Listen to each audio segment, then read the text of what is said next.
یو کس وی یو عالم اووی چې چنده کول سوال له او دا حرام دي، چنده نه دی کول پکار. د چندې نستا مراد څه دی؟ چنده په سو قسمه. که چنده یو سړی د خپل ځان لپاره کوي نو دا سوال له ما ته راکا، ته دومره راکا، ته دومره راکا، ته دومره راکا، دې دپاره چنده کول لا سوال.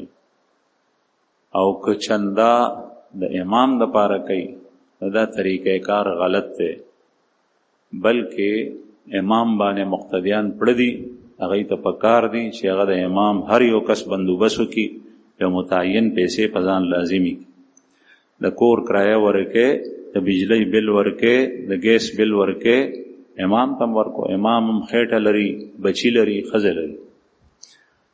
او د چندې دریم قسم دا دی چې یو سړی چنده د جماعت دپاره کوي، کټې ایښی دی په سړک باندې، دا چنده جایز ده لیکن ښه عمل نه دی، سپک عمل دی، هتک دی، سپکاوی دی د جماعت. جماعت ضرورت که په هغه علاقه کې وي نو د هغه علاقې مسلمانان د جماعت په جوړولو باندې پړ دي، هغوی ته پکار دي چې جماعت جوړ کړي، په هغې کې سرمایه ولګوي، کور جوړوي، په کور کې د ملمزې جوړوي، بیٹک جوړوي، بیت الخلا جوړوي، برچی خانه جوړوي د پخلی سے. نو په هغه معاشره کې او سوسایټۍ کې ځان دپاره جماعت نشي جوړولی. دا مسلمانان دي که یهودیان دي، دی ته دغه وخت په سړک باندې چنده کول نه، بلکې ټول هلته راجمع شي، والته جومات جوړ کړي. او چې پوخ جومات نشي جوړولی شاندار، نو وړوکی دی جوړ کړي. چې هغه نشي جوړولی د خټو دی جوړ کړي، د خټو نشي جوړولی لوښه دی ودرئ، پکې دې مونځ شروع کړي. جومات دا او درېیمه چنده دا ده چې د ضرورت په وخت کې وي، هغه چنده سنت او حدیثونه ثابت. رسول الله صلی الله علیه وسلم تبوک تتلو د جهاد دپاره د چندې ضرورت، سورلی اغشته کې دا وسلې ضرورت او وغیرہ وغیرہ. لا الله رسول فرمایل په خپل اعلان وکړو چې راړی چنده راړی، چا سر راړل، چا سر راړل، چا یو شی، چا بل شی. که د الله رسول غوسته الله جل شانه نه، نو الله پاک پته د شګې د دې نه سره او سپین زر جوړولی شو. لیکن دا د مسلمان دپاره امتحان دی، ازمیښت دی چې دی ورکوي او که نه د خدای په مال کې. دا چنده نه صرف دا چې دا جایز ده، بلکې د سنت نه ثابت. دغسې د جماعت دپاره، مدرسې دپاره چندم شو، خو هغه په لاره کې کټه چول هغه لږ سپکه طریقه ده. یو کس ته طالب علم دی، هغه سوال کړی دی چې زه غیر مقیم یم، نیمه ورځ مزدوري کوم، خو مور او پلار مې وایي چې دغه مزدوري نه ده ټیک، پوره دن پوره ورځ مزدوري کوه، او واده مې کړی دی څوک، نو سبق هم زده کو، مزدوري هم کوه، تکړه شه. او سبق زده کولو لپاره باقاعده په مدرسه کې لیلی او نهاري څلوریش ګنټې شپه او ورځ ناستې ضروري نه دی. یو کتاب د بهر د عالم سره وایا، محنت مزدوري وکړه.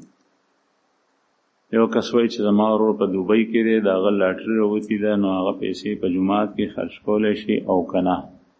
ما ته پته نشته دی چې لاټري به کوم قسم ده، که دا حرامه وي چې چا خلکو پیسې اچولي دي نورو ته میلاو نشي، یو کس ته میلاو شي، نو دا جواري ده، او جواري سره ګټلې پیسې حرامې وي، او حرامې پیسې په جومات کې نه لګي. یو کس وایي چې په دین کې او په مذهب کې فرق څه دی؟ مذهب مصدر دی او د دې معنی ده وہ راستہ جس پہ آدمی چل رہا ہو، هغه لار چې سړی پې تګ کوي. نو دا دین اسلام مذهب هم دی چې په دې باندې سړی روان، او دغې ته دین هم وایي. او دین په دې معنا سره ورته وایي هغه شی چې د هغې بدله به ورکولی کېږي. ته چې په دنیا کې څه کې دی، تا ته به په آخرت کې د هغې بدله درکولی. الحمدلله رب العالمین الرحمن الرحیم مالک یوم الدین. الله مالک د دین د ورځې دی. دلته دین نه مراد جزا ده، سزا او جزا، د بدلې ورکولو د ورځې مالک الله دی. چې چا ښه عمل کړی دی ښه بدله به ورکوي، چې چا بد کړی دی بد. نو دین بدلې ته وایي. او چونکې چې کله ته په دین اسلام باندې عمل کوې نو تا ته به د هغې بدله خدای درکوي. او په دغه معنا سره په لغوي معنا کې دین بیا باطل دین ته هم ویلی کېږي. لکه د هندوانو هم یو دین دی خو حق نه دی، هغه چې څه کوي نو هغې ته به سزا ورکوي خدای بدله به ورکوي سزا په شکل کې. نو دین او مذهب معنی جدا جدا دي او اطلاق د دواړو په یو کېږي. او نن سبا عموما مذهب چې کوم دی نو د ائمه او فروعي اختلافاتو کې چې د هر امام خپل استنباط دی اجتهاد دی هغې ته مذهب ویلی کېږي په عرف کې. مثلا مذهب حنفی، مذهب شافعی، مذهب مالکی، مذهب حنفی. یو کس وایي سویمنګ پول کې لامبل جایز دي او کنه، سویمنګ پول کې لامبل جایز دي او کنه. لامبل پکې جایز دي لیکن د پردې سره، کپړو سره، او کپړې هم داسې نن سبا کپړې اکثر نری وي چې لوندې شي نو بیا پکې د انسان بدن ښکاري. نو که چېرې بربند لامبي نو حرام دي، او که نری کپړې وي چې بدن یې ښکاري نو بیا هم حرام دي. او پرده به د کوم ځای کوي؟ د نوم نه واخله تر ګوډو پورې به پرده کوي، صرف د عورت غلیظه نه. داسې جنګې واچو، داسې نیکر واچو لاندې چې هغې کې ستا نوم نه واخله تر ګوډو پورې دا بدن پټ وي، پورته که څرګند وي نو خیر. او په هغې کې ښځې نه لامبي، زنانه صرف سړي وي پکې، نو په دې کې لامبلی شي. او که د دې نه علاوه بربند وي مثلا نو بیا حرام دي. بل تپوس دا کړی دی چې تا مخکې یو حدیث بیان کړی د ام هانی، هغې کې الله اکبر مخکې و الحمدلله بیا و سلزله سبحان الله بیا دریم نمبر کې لا اله الا الله په آخر کې. که چېرې دا کلمات د درېمې کلمې په شکل کې وویلی شي، یعنې سبحان الله، الحمدلله، لا اله الا الله اکبر، نو اجر یې هماغه دی او که نه. نو ما ته د دې خبرې علم نشته، ځکه چې احادیثو کې کوم کلمات څنګه راشي نو هغه سې په هغې باندې عمل کول پکار. په دې کې هیڅ شک نشته چې سبحان الله الحمدلله ولا اله الا الله والله اکبر د دې ځان ته اجر راغلی دی په احادیثو کې مستقل. لیکن چې کوم اجر د ام هانی په حدیث کې دی نو هغه په هماغه ترتیب دی چې کوم ترتیب سره بیان شوي. او دا پته چې په هماغه ترتیب سره به وي دا هم د حدیث نه لري. بخاری شریف کې حدیث چې کتاب الوضو په هغې باندې ختمیږي، آخري حدیث دی کتاب الوضو. په هغې کې دی یو صحابي ته رسول الله صلی الله علیه وسلم فرمایل چې کله تا اودس وکړو، بعضې کې د مونځ تذکره راځي، 2 رکعته مونځ دې وکړو، بعضې کې د مونځ ذکر نه راځي، بیا ته سملاستې او د ښي رخ باندې سملاستې او د ښی لاس دې د مخ د لاندې کېښو او دا دعا دې ووې اللهم اسلمت وجهي إليك وفوضت أمري إليك وألجأت ظهري إليك لا ملجأ ولا منجا منك إلا إليك آمنت بكتابك الذي أنزلت وبنبيك الذي أرسلته.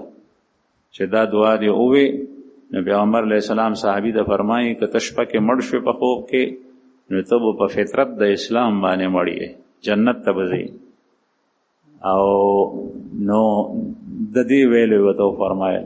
نو صحابي وایي چې یا رسول الله زه دا کلمات تاسو ته ویم، تاسو یې واورئ چې زه ټیک ویم که نه. نو هغه صحابي چې وی نو دغه کلمات یې ووی، لیکن ونبیک الذي ارسلت په ځای باندې وی ورسولک الذي ارسلت، د نبی په ځای د رسول لفظ استعمال کو. نو رسول الله صلی الله علیه وسلم ورته فرمایل چې نه، ما چې د څنګه ویلي هغسې وایه. حالانکه د نبی او د رسول معنا یوه ده، نبیم پیغمبر ته وایي، رسول هم پیغمبر ته. اگر که لغوي لحاظ سره پکې فرق شته یا اصطلاح کې لغونې معمولی فرق شته، لیکن نبی ما هغه وي چې الله جل شانو په هغه وحي راستي د خلکو د تبلیغ دپاره، او رسول هم هغه ته ویلی کېږي په دې کلمې سره. او بیا سید الرسل خاتم النبیین محمد رسول الله صلی الله علیه وسلم رسول هم دی او نبیم دی، نو دواړه ټیک دي. او رسول کې لغونې زیات اعزاز دی، ځکه چې رسول هغه ته وایي صاحب الشریعه، صاحب الکتاب الجدید، چې نوی کتاب په نازل شوی او نوی شریعت په نازل شوی. نو دا لفظ خو نورم خو، لیکن سره د هغې صحابي ته وویل چې نه، څنګه راته ما ویلي هغسې وایه. دې نه معلومه شو علما وایي چې په کوم حدیث کې کوم کلمات د رسول الله صلی الله علیه وسلم نه دعایه کلمات ذکر او اذکار هغه راغلي دي او منقول دي، نو ته هماغسې وایه، په هغې کې تبدیلي مه کوه. هغه کوم اجر چې هغې سره ذکر دی هغه هماغه شکل کې. یو کس وایي چې د ځان دپاره نوی کور اخلم او زما مور زما په دې فیصلې باندې خوشحاله نه ده او نه هغه ما سره نوي کور ته ځي، حالانکه ما مشترکه کور کې خپله حصه پر اور خرڅه کړې ده، اوس ما ته څه کول پکار دي؟ ستا مور چې نه ده خوشحاله نو قطعا لاړ نه شي. د کور د وجې نه مور پرېښول داسې مه کو، بلکې د مور دپاره کور نوی پرېږده، مور سره پاتې کېږه چې تر څو د مور ژوندی ده هغه خوشحاله ساته، چې د هغې وخت پوره شي نو بیا خیر دی. یو کس تپوس کړی دی چې د لیلا او د مجنون کیسه حقیقت دی او که افسانه ده، نو دې کې دواړه قول شته، بعضې وایي حقیقت دی، بعضې وایي افسانه ده. یو کس وایي چې کله کله امام د مقتدیانو نه خفه شي او دی وایي چې زه تاسو ته هغه مزونه نه بخم چې ما پسې مه کړي دي، نو آیا امام ته خدای دا اختیار ورکړی دی چې چا ته مز ونه بخي؟ نه، دا اختیار امام سره نشته او امام خفه کول نه دي پکار، او که امام په ناړامه خفه کېږي نو امام غلطۍ کې مبتلا دی، او که خلک یې خفه کوي، خلک ناروا کارونه کوي نو دی ډېر زیاتې کوي، دی باندې د خدای حکم دی، د امام د دی امام دی، مقتدا ته وایي پیشوا، د هغه خبره منل پکار، لیکن مزونه یې شوي دي قضا پې نشته. یو کس وایي چې بجلی غلا کول څنګه دي؟ بجلی غلا کول جایز نه دي، ځکه چې دا د ټول قوم او د ټول رعایا شی دی. د دې ملک املاک چې څومره دي اجتماعي، په هغې کې د زنانه، د نارینه، د بوډا، د ځوان، د ماشوم، د پوخ سړي د ټولو حصه ده، او بجلی دغسې شی دی. نو دا د یو کس شی نه دی چې دا د صدر یا د وزیر اعظم جاگیر دی، ملکیت دی، دا ټوله دی، نو دا غلا کول ټیک نه دي. خو بل طرف ته حکومت هم کله کله غل شي، په هر څیز باندې ټیکسونه لګول، دا څه خبره ده؟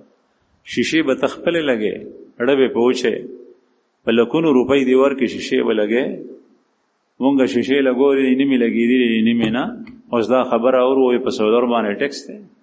دا ځکه چې په نور باندې ټیکس دی، نور رڼا نور خدای راخېږي، د انسان پکې عمل دخل نشته دی، او د نور نه شیشې بجلی حاصلوي، او په شیشو باندې پیسه د شیشو اخیستونکي مالک ورکړي ده، او هغه دې ته بیټریانې لګوي او کنورټر ورته لګوي، او بیا د هغې نه بجلي جوړېږي، په هغې باندې غټې پیسې خرچ کېږي، مونږ ته پته ده، او په هغې باندې د ټیکس لګولو خبرې کېږي.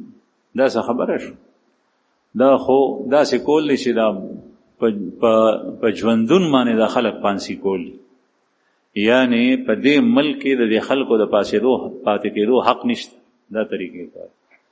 نو دا انتهایی ناجایزه ده، د دې خلکو نه به خدای تپوس کوي. نو چې کوم سړی د بجلۍ غلا کوي هغه هم په غلطه دی، او کوم حکومت چې دا طریقې کار کوي دا هم په غلطه. یو کس وایي چې په یو ځای کې د صلات و تسبیح مز کول زنانه په جمع سره کولی شي که نه؟ زنانه خو لاسه کوي چې سړي په جمع سره صلات و تسبیح مز نشي کولی. صلات تسبیح مز چې څوک کوي نو ځان ته به کوي په جمع سره نه، او زنانه خو فرض مز په جمع سره نشي کولی، نو دا به څوک. یو کس وایي چې زما والد صاحب مرحوم ډیر عاجز او خاکسار بني آدم او هغه زه په خوب کې ډیر مغموم او پریشان وینم، د هغه دپاره څه کول پکار دي چې د هغه د پریشانی ختم شي؟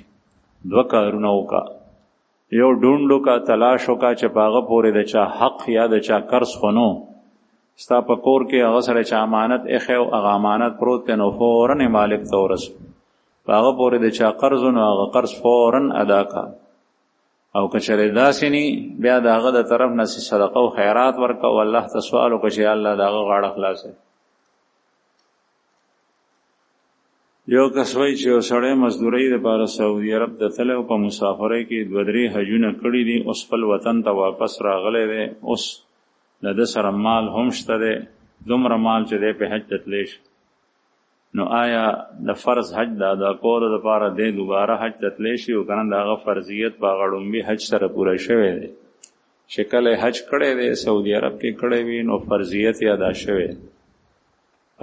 ادا شوی دی، او البته که دی دوباره حج کول غواړي نو یو نه 120 حجونه کولی شي، او په دې نیت دی کوي چې یا الله زه دا حج کوم، زما په ډومبي حج کې که څه نقص او کمی بې شی مانه پاتې شوی نو هغه په دې حج سره پوره.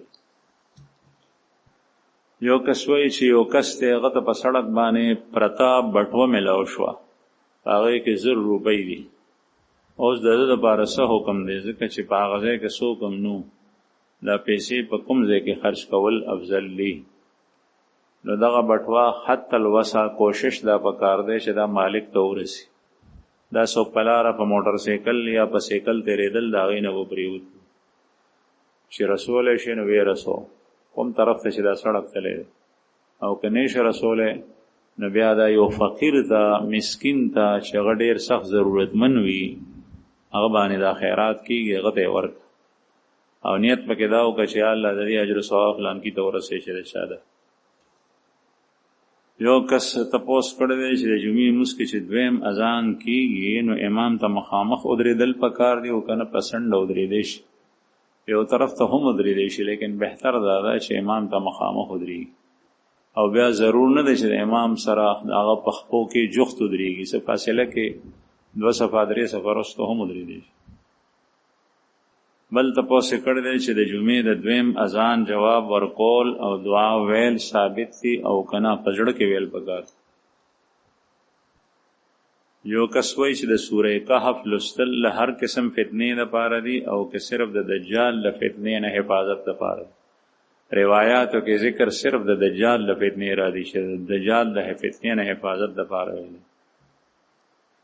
یو کس وایي چې تعویز د ښه کار لپاره یا د بد کار لپاره اثر انداز کېدی شي که نه د انسان په ژوند باندې.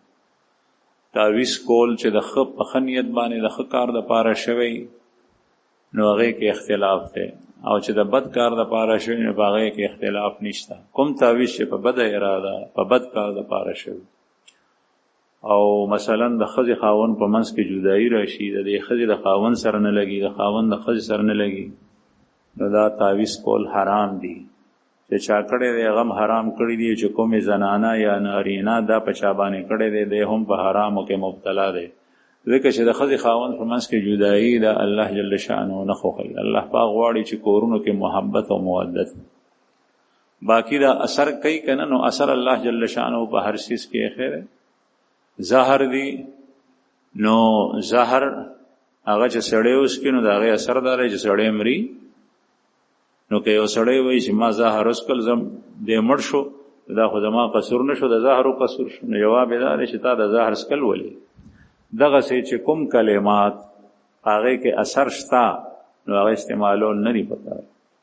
بل دا ده چې اکثر بعضې تعویذات داسې وي چې دا کوم سحر او کهانت باندې مشتمل وي، په هغې کې کلمات ټیک نی کفریه او شرکیه کلمات، د هغې نه اجتناب پکار دی. او که داسې تعویذات وي چې مثلا سوره فاتحه ده د قرآن پاک آیات دی په هغې کې، یا د رسول الله صلی الله علیه وسلم معصور دعاګانې دي، نو د هغې تذکره په احادیثو کې راځي. حدیث مبارک کې راځي چې پیغمبر علیه السلام به مخکې خپل وصي مبارک دمول په دې کلماتو سره: اعیذکما بکلمات الله التامه من شر كل شیطان وهام ومن شر كل عین لامه. او چې کله معوذتین نازل شل سوره فلق او سوره ناس نو بیا به په دې دمول. نو که یو کس په چا باندې دم واچوي سوره فاتحه یا معوذتین نو دا جایز دي. ته دم اچولو جایز، دم اچولو تعویذ کې د یو امام اختلاف نشته، ټول امامان یې مني.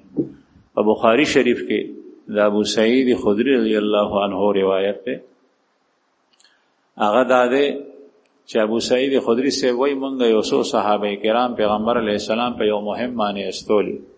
مونږ چې بلار تلو نو د قبیلې د یوې قبیلې څخه خلک ولاړ دي، هغه قبیلې خلکو زمونږ اکرام ونکو، مېلمستیا رانه کا، خوراک را باندې ونه خورلو. مونږ تیر شو، واپس چې رالو نو هغه ځای کې هغه خلک ولاړ دي او ورسره خپل سردار هم. نو هغوی مونږ ته وایي چې زمونږ دا سردار باندې څه چل شوی دی، څه سحر دی پې، څه آسیب دی. نو دې تاسو کې څوک داسې شته دی چې هغه دم کی؟ دم او تعویذ یو شی دی. تعویذ معنی دا ده کسی کو اللہ کے پناہ میں دینا، یو کس دا اللہ په پناہ کې ورکول، که هغه الفاظ وي که هغه تحریر وي. تاسو کې څوک شته دی چې دې دم کی؟ نو مونږ ورته وویل چې یو بعضې روایاتو کې د نوم تذکره نشته، بعضې کې ابو سعید خدري رضی الله عنه خپله وایي چې ما داسې وکړل او دا وینا ابو سعید خدري صاحب کړي وو. زه ورته وویل چې یو ښه وې په ده باندې دم واچوئ. نو ابو سعید خدري ورته وویل چې دم خو پېژم خو صبر راکوئ. نو هغوی ورته وویل چې تاسو څه غواړئ؟ نو 30 ګړي بیزې په هغې باندې اتفاق وشو. 30 ګړي 30 شاتن 30 څاروي نري. دا یې وی ټیک ده، دا مې پې واچولو. سړی هغه ساعت ښه شو. حدیث مبارک کې راځي کأنه نشط من عقال، داسې یغنیغ شو لکه سړی چې د پړو باندې چا تړلی وي او پرانیزي. نو ټیک ټاک شو. نو هغوی هغه څاروي مونږ ته راکړل.